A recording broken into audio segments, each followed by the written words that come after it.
Welcome back to another episode of the Startup Therapy Podcast. This is Ryan Rutan, joined as always by my friend, the founder and CEO of startups.com, Wil Schroter.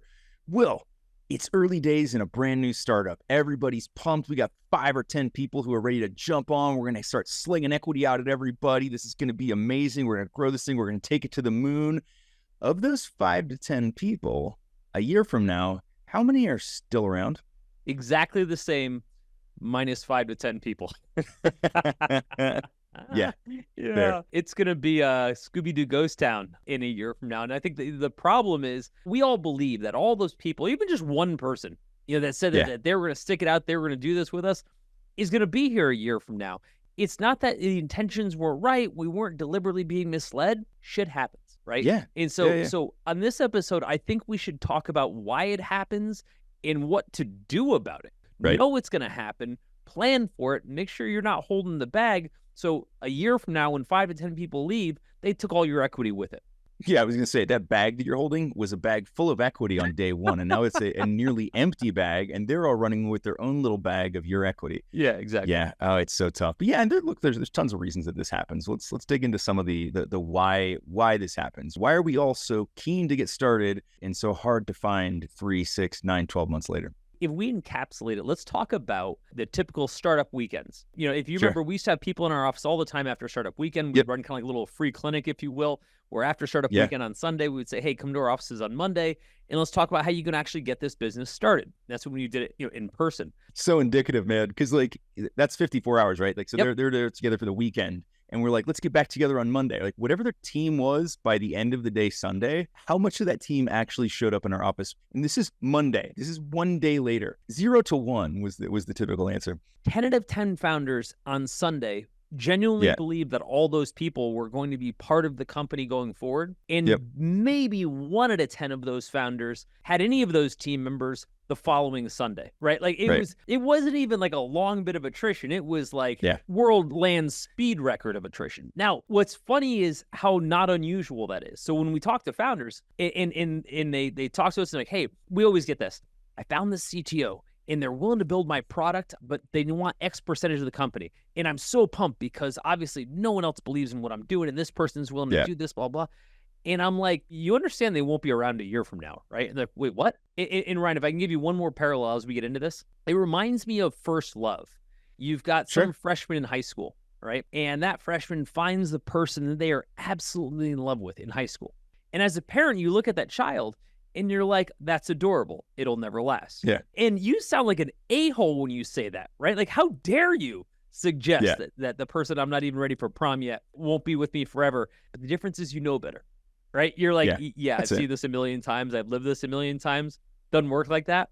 Yeah. That's us having the same conversation with founders and trying to pull them from the brink of saying, hey, maybe I should get married to this person too. It's a good analog too, because I think that it is something that we see significantly more in first-time founders, right? Yeah, By the time you've done this once or twice, you realize like, oh, hey, I remember what happened last time. Now, look, doesn't mean that we don't repeat some of those same mistakes or that we're incapable of repeating those same mistakes. We're definitely capable of it. But yeah, I think that's definitely far more a first-time founder, a startup weekend kind of problem than a 3rd, 4th, 5th-time founder. But it's not most of our audience, so. But that's sort of the point. Okay, so most of us go into this. Let's do the setup of a typical startup, and a lot of people listening are can probably relate to this. And we get fired up about an idea. Let's say Ryan, you and I had this idea. We worked on it in whatever context, and we're finally ready to kind of launch this thing. On day one, going into this, both of us think this is going to be awesome. This is our future. I'm going to eventually quit my job. You're going to quit your job, or we just quit our job. Unlikely, but maybe we did. Hopefully not. And we got this thing started, right? Cool. Well, from that point on, my assumption is that I'm going to be all in on this thing. This is my big outcome, right? What I don't plan for, and it's kind of hard to because I'm all fired up, etc. What I don't plan for is just life happens, right? Like I was ready to go for this thing, blah, blah, blah, but then some medical emergency happened and I got to go deal with that. Life was happening, and then 2 months went by where I couldn't pay my rent, and I'm like, I kind of probably need to get a job now. Or life was great because I had all the time in the world. And then all of a sudden, my wife's pregnant. And now I'm like, okay, it's not going to work out so well. You name it, right? You name it. Right. That's exactly. I mean, there's a reason it's startup weekend, right? These things happen in a void where normal life isn't occurring, right? There's a reason it's called startup weekend and not startup busy workday plus commute with kids drop off and shit after school, right? Like there's a reason it's startup weekend. And so I think that's the thing that we routinely take from it. I'm not picking on startup weekend, right? Just startup ideas in general tend to happen when, we're sitting around, there's a void of things to do. For some reason, we're in a bit of a vacuum, and all of the planning happens in that vacuum as if that vacuum is going to continue off into the future. Well, that vacuum tube ends at some point in the very near future. And then, like you said, regular life comes back into play. And that's where like we now have to start to build around all of this other stuff. We got to think very freely. We have to act according to the context of our actual lives, which are quite different in most cases than the context of the ideal weekend. You've also kind of just moved in with your spouse too, right? Again, in the same context where like everything was cool until she was like, hey, you keep leaving the toilet seat up kind of thing, right? Like you start to have these like actual differences of opinion that you didn't see when you were just talking about the idea at a high level. Like it was just about the idea, it was about the future, about the optimism. Maybe it was about raising money, whatever. But now you have to live together, right? You have to deal with each other's shit. My common one was this, like we've talked about this before. I was willing to work nonstop, but most people weren't because they're sane, rational people. And so I'll never forget, this is like during my first company, I'm like 25 years old. And me and all the other people that worked there, which were all like 25 or younger, we had hired this super old person who was 32 and had a family. That comment, those jokes that we make, Will, are going to start to hurt more and more every year because that person's going to stay 32 every time you reference them.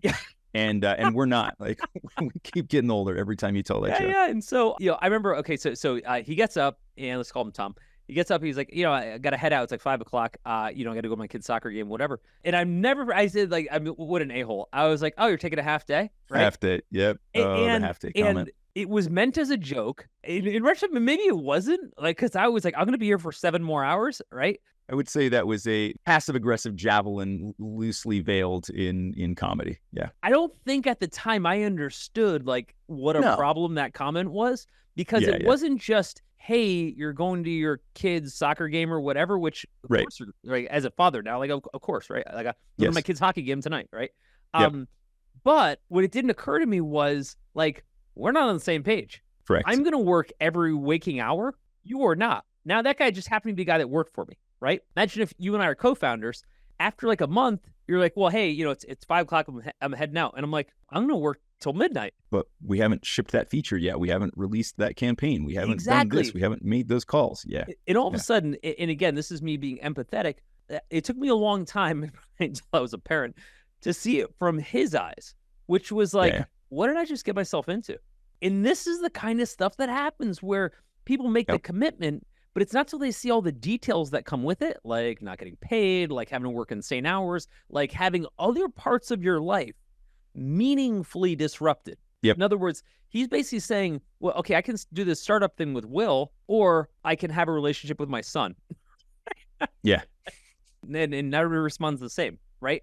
And so what's interesting to me about that, though, is in the beginning, again, when none of these things are necessarily contemplated or considered, as founders, we're like, well, everyone sees it the way I do, right? Like this thing is going to be massive, whatever. Like, because it starts with agreement, right? It starts with agreement. We both agree this idea is going to be great fun. This is going to be super fun. We're both excited about it. It's going to be big. We're going to have lots of outcomes. We're going to make money. We're going to build impact in the world. This is going to be awesome, right? And so because we agreed on that, we'll probably just keep agreeing and thinking roughly the same about everything forever.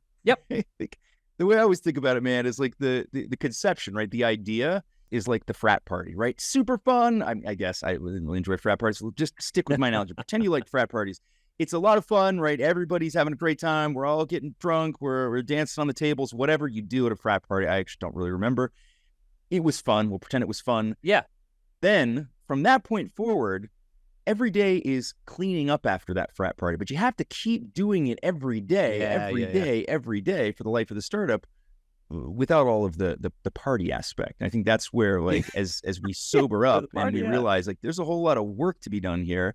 And now we start to think about it very differently. Right? We're going to start to disagree about how the work gets done. We're going to disagree about how much of it needs to get done, when it gets done, who is doing it, that stuff. If we were to say, here are all the things that can likely go wrong, before we list all those things that can go wrong, let's talk about a situation where, again, you and I are starting a company, and now we want to bring on a third person. It doesn't have to be a co-founder, but let's say it's, again, the most typical scenario. We're going to bring on, quote, a CTO. Yeah, of course, right? Yeah, there it is. There it is, right? You don't even have to question. We're going to bring a CTO, and this person wants equity or whatever. In our mind, it's all green lights. In other words, this is like the only person that said they do it. So not like we're rifling through candidates. But the next thing is we're like, okay, they're going to be a huge asset to us. And I love the way we end up overselling the person we're bringing in as CTO. Number one, again, they're competing with exactly no other person. Number two, we probably have no idea what they actually do. They could be 10 times better or 10 times worse, and we actually don't know. Yeah. But that's here or there. That's the challenge. Oftentimes we have no ability to evaluate that, right? If we're coming from a non-technical perspective, right? In the land of the blind, right? You bet. Okay, but let's talk about all the reasons before we even talk about their equity stake or anything. The likelihood that they're not going to be here in a year, and again, it's so important that we really understand this, because we're about to make a really expensive decision. Okay. Yeah. So number one, they get involved in the amount of time it takes to do what they said they're going to do is well in excess of what they actually had considered. And they're like, I don't have the time, because their current job pulls them, or you name it, right? They're not willing to work past 5 o'clock, and it requires working past 5 o'clock to do this job, so to speak. Number two, the idea of what this was and then the actual work that it takes to get it isn't what I signed up for, right? Like, it sounded like a cool idea, but now that we're getting into it and we're like, oh man, customers are harder to get, and we're not getting paid and all these things, I just you lost me, right? Happens all the time, okay? That's two. Number three, life happens. I had full intentions, right? I'm a CTO. I'm 25 years old. I have all the freedom in the world. And then I got pregnant, right? Yeah. And I had a medical issue. Then I lost a loved one, right? And I got to go take care of things. There are a million things that happen. If that's not enough, money, right? Yep. That's the crux here, right? Because that's what makes the rest of this so fragile. Because it's not like people that have regular jobs don't also have life events. The difference is there's a much more fragile connection when I'm doing this out of a hope of future payment versus this is what I use to pay my rent or my car payment, my mortgage, whatever it is, right? So that fragility is really the challenge here, right? So at the moment where those difficult things come, you go, I could just easily stop doing this, and there's actually almost no consequence to stopping this involvement that I have with this startup. 100%. Especially depending on, oh my God, like just had a conversation last week with this where, again, like not even quite a year, the CTO has just gone ghost. They've given a good pile of equity. And so we start talking about things like, well, what was the vesting schedule? Like, what was the what's the vest, right? So it's all permanent equity now, and this whole thing has to be unwound. You bet. For those reasons, it becomes fragile, and something difficult happens, shit breaks. You bet. And so we've got two things kind of working against us. Number one, we by definition have to overpay for this resource, usually in the form of equity, which is dangerous, right? And number two, we can sort of pay the least we can ever pay, right? Meaning our ability to financially support this person through whatever problems, whether they're financial or life events that they have to get through, is almost zero. So the probability that we're going to find a person that has all the same expectations we do, that the product performs exactly like we had hoped, and no life events or financial events happen in an entire year is pretty much zero. Now, let's take that a little bit further, all right? Because I don't want to pin this entirely on the first person you hire, the first co-founder. I want to fast forward 18, 24 months out, right? And I want to talk about the first round of people you hire, okay? Ryan, we started over 12 years ago. How many of the first round of people that we hired back? Surprisingly, a lot relative to most companies. Relative, yeah. I was going to say, it's a bit higher, but I think part of that, again, speaks to the fact that this was not our first, second, third, fourth, fifth rodeo. I think that's part of it. But yeah, surprisingly high number. And yet, when you compare it to the total number of people that we've worked with over the last 12 years, it's a small percentage. Correct. And I remember saying this early on, and only because I had been through this before. This is year one, year two into startups.com. And I said, an organization sheds its skin on a constant basis in the first few formative years, right? With It has to, right? You know, something that's really funny about everything we talk about here is that none of it is new. Everything you're dealing with right now has been done 1,000 times before you, which means the answer already exists, you may just not know it, but that's okay.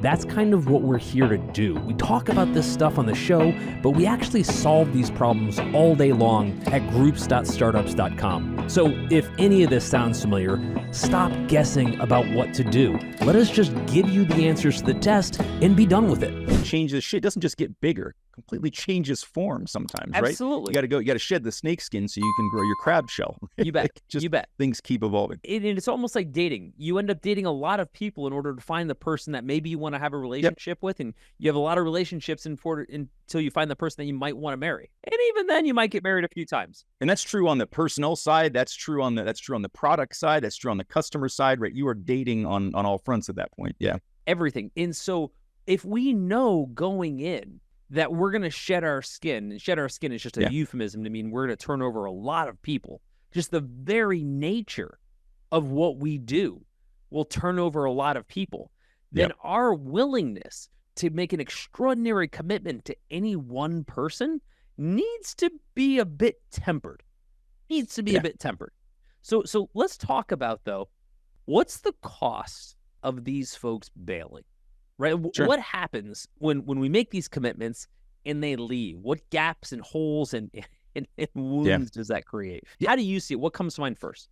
It's interesting because the first thing is that having seen this a number of times, it's hugely variable. There are actually times where that person needs to bail because the organization is outgrown or moved past them, right? We've done an entire podcast on this, that people get outgrown by the organization. Sometimes people grow faster than the organization, they need to leave. That can definitely be more painful because now you've got somebody who was a really great resource and growing and adding value and becoming more valuable over time. A lot of it depends on the size of the organization at the time, right? If we just think about just from a pure, arithmetic level math, right? If we've got 5 people on the team, and let's just say everybody was doing roughly equal amounts of work, rarely the case, but just for simplicity here, everybody's doing roughly equal amounts of work. You lose one person, that's 20% of your team's output disappeared overnight. That can be pretty painful, right? So there's a size at which this matters a lot more. I would argue at the smaller size of the company, sometimes those things are more easily absorbed simply because you're actually not doing that much, right? When you're a 1, 2, 3 person company, there may be, sure, there was stuff happening, but just because that person's not there anymore, it's not like you and I run a bus company, right? You drive the buses and I sell the tickets. If you leave, I can't keep doing my job. But in an early stage startup where we're just building shit and we're adding features, whatever, oftentimes that doesn't hurt as much. So it's really context related, but it is painful. And I think let's get away from the pure mathematical. Let's get away from the practical aspects of this a little bit. Let's talk about the emotional pain of this, because this is where I see a lot of founders really struggle with this when they're like, and this person left and I can't believe it. And I feel betrayed. It's the strangest word for me to hear. And yet it's one of the ones that I hear the most when people are talking about one of those early stage people leaving. You hearing this a lot as well? Of course. It feels personal. I mean, it is a very interpersonal engagement, And so from my standpoint,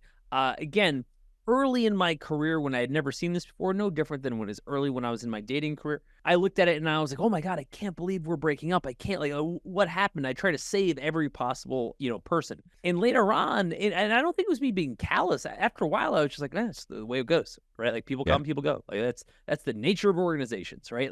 My job isn't to save every person. My job is to try to retain people who are here for the right reasons and can contribute well. But short of that, people are going to churn, right? Even good people are going to leave. I mean, it's the nature of being a good person. You don't just stick with one company your whole life. You go on to do other stuff, right? It's so rare at this point. Sticking with one company for the entire life. Right? It's super rare. I wanted to bring something up because we've talked about, we've used this analogy in the past, and right there was a point in time where people were talking about, company is family. And I think even more so in the startup space, it was like, your startup is like your family. And I think you and I came out with a bit more of a sober view. We're like, it's more like a professional sports team. Right. And I think that's where this analog really also helps to hold strong, which is people come and go. In your family, typically people don't come and go. Your family is your family. But in a startup, in any business, really, we need to think of it more like a sports franchise where, people are going to come and go. Sometimes they're going to leave for better opportunities. Sometimes you're going to need to make cuts to the team. Shit happens, right? It does happen. It is really hard, though. To your point, it does feel very personal. And you have all these hopes and dreams riding on the output of this person, and you see how they fit into the future of it, and all of a sudden they're not there. You have to go back and recalculate that entire vision while simultaneously trying to keep up with the work, while simultaneously trying to find the person to fill that hole.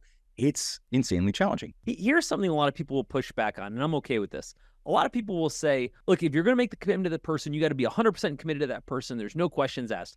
I think that is basically an inane way to look at it, right? Yeah. It's just unrealistic. It's just unrealistic. Yeah, right? yeah. I think a realistic way to look at it is, this is the best person I can find for this moment in time, for this set of responsibilities. Both of those things will change over time. That's just the nature of it, right? So there's no possible way for me to make a bet on any one person in life, by the way, and have that never change. That could come down to your spouse. Like, this could be the best spouse for you in your 20s, but you're in your 40s and you guys make no sense for each other, right? They're just humans. Now, you take something even more dynamic like a startup company where the entire landscape is changing on a regular basis. We can't make hires where we know exactly what the role is going to be forever, what the compensation is going to be, what the interactions are going to be, et cetera. We're building everything for the first time. So from our standpoint, when we look at this, we look at, all these people we're bringing on, everybody is a temp until someday they're not. That is the nature of starting a company. And it's a painful truth, but it's the truth. It's something we advocate for, actually, which is to have them start as a temp, right? You don't have to jump all the way. You don't have to go to FTE. Use them fractionally, have projects, do stuff together, extend that dating period a little bit before you marry them and bring them into the company. And I think it's so hard because one of the, you touched on it earlier, but as we're making these decisions, right, around that CTO, they were the only person, here were their qualifications. They were the only person who said yes. And they had one of those massive HTML books in their desk when I met with them in their office, old-timey office, right? It's so funny, but then we base an entire future. And again, as founders, we've talked this a couple episodes as well. There's so many times where I think the fact that we are constantly having to project out into the future straps our thinking and our feelings into those future moments, right? Where we're pitching the future, and that's great, but we got to pitch the future. We got to live in the present. We have to live and operate in the now. So I think when we get too caught up into believing our own pitch of the future, and that person has to, of course, be indelibly involved in that future.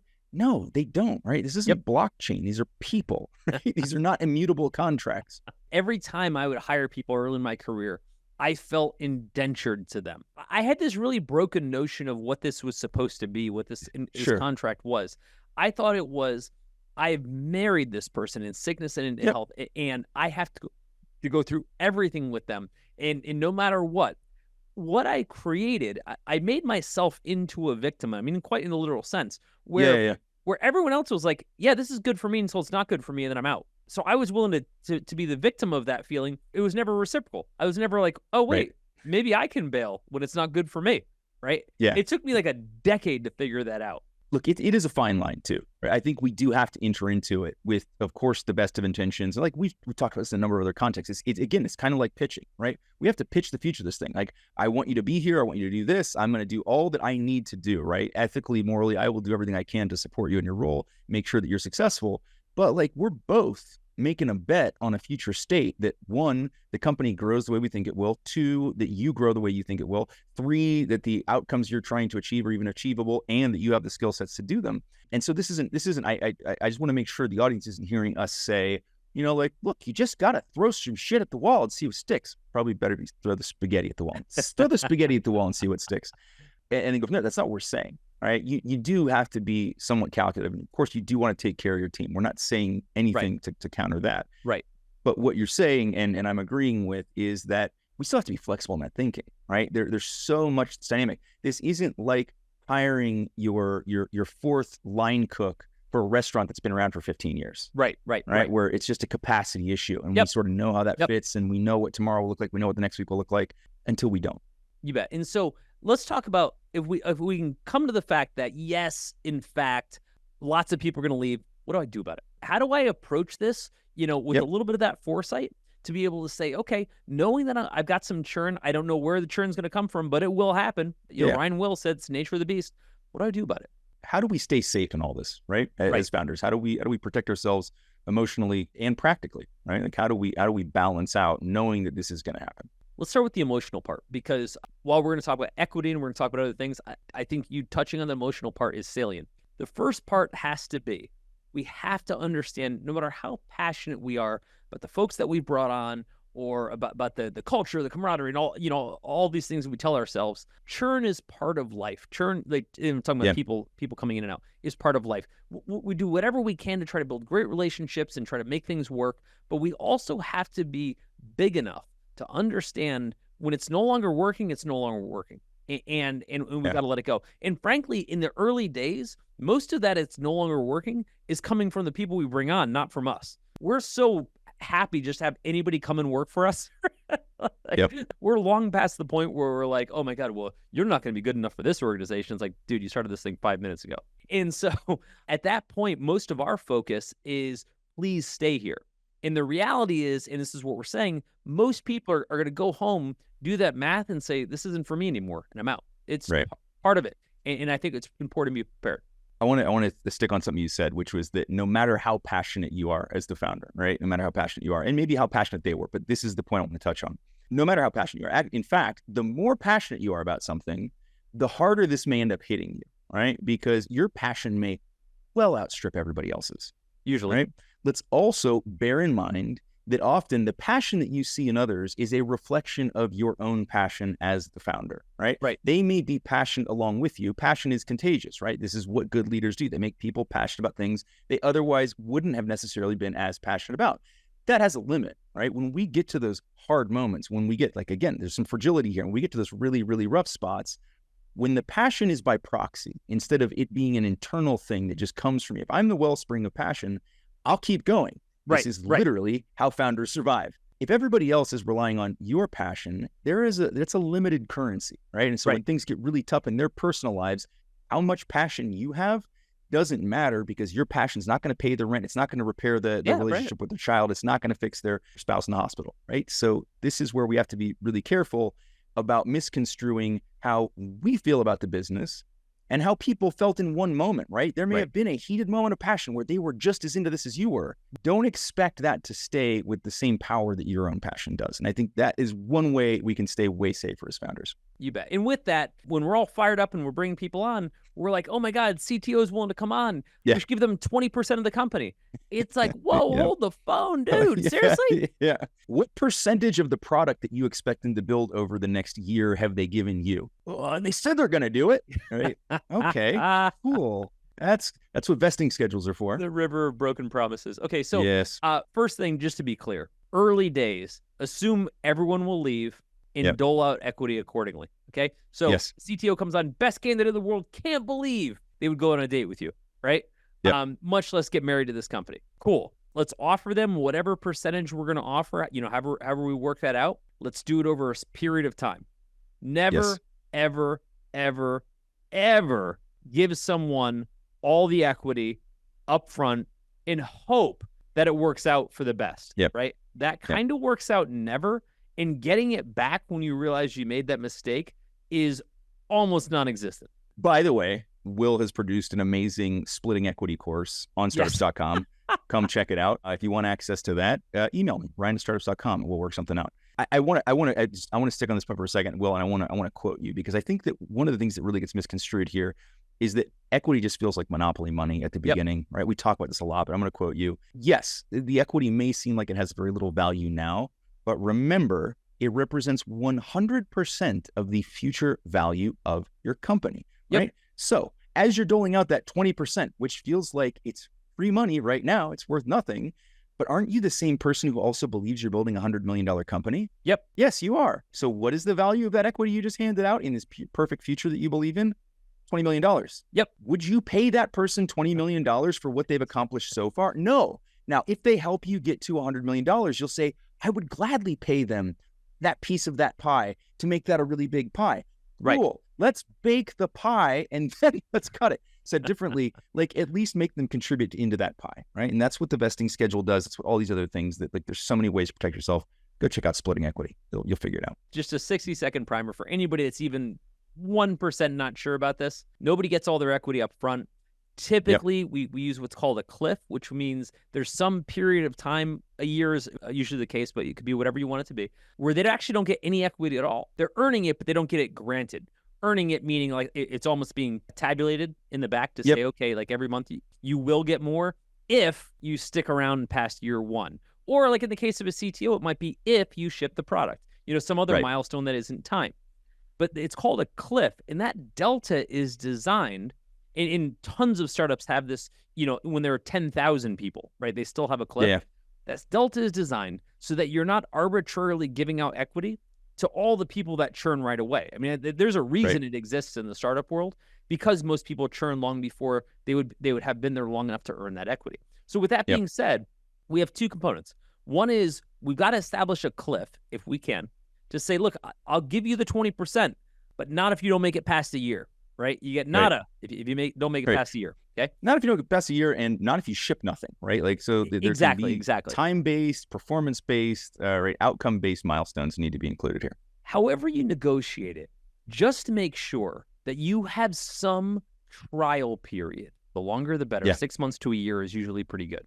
Some trial period, like where you're dating, but you're not married. Married is I just gave you equity. Dating is, hey, we're working together. Give yourself a chance to work with that person. Give that person a chance to get a feel for the organization, the product, the company, et cetera, before they're all in. Then the other lever, I mentioned there were two. The other lever is you don't have to give all the equity up at once either. It is not, you have a 1 year clip, and at the end of the year, you get all 20%. Most startups don't do that. No. That's sort of your first dose, right? Correct. And then it can happen again over, like, we're typically now seeing 2 and 3 year vesting schedules. You bet. And let's just call it 2 years, right? So at the end of year one, you get your 10% of it, and then half of it. And the end of year two, you get the other half of it, right? Yep. Cool. All that says is you need to be around long enough to have done something. The idea that I'm going to give you 20% of the company now, today, cash on the barrelhead, the whole thing, in hopes that you might do it, here's the equivalent. It's the equivalent of saying you make $200,000 a year. I'm going to pay you $400,000 cash on the barrelhead, one giant check right now, because you said you were going to stick around for 2 years, and we'll see how it goes. That's exactly what you just did. At the end of the day, this comes down to a couple things. One, recognizing the fact that there is going to be churn in the company. We are going 100%. to lose people. We are going to need to shed some skin.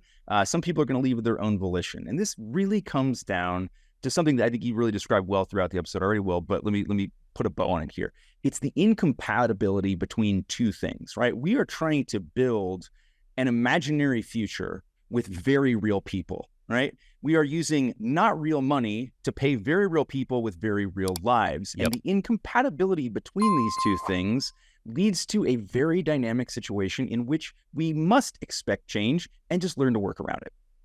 Overthinking your startup because you're going it alone? You don't have to, and honestly, you shouldn't, because instead, you can learn directly from peers who've been in your shoes. Connect with bootstrapped founders and the advisors helping them win in the Startups.com community. Check out the Startups.com community at www.startups.com to see if it's for you. Could be just the thing you need. I hope to see you inside.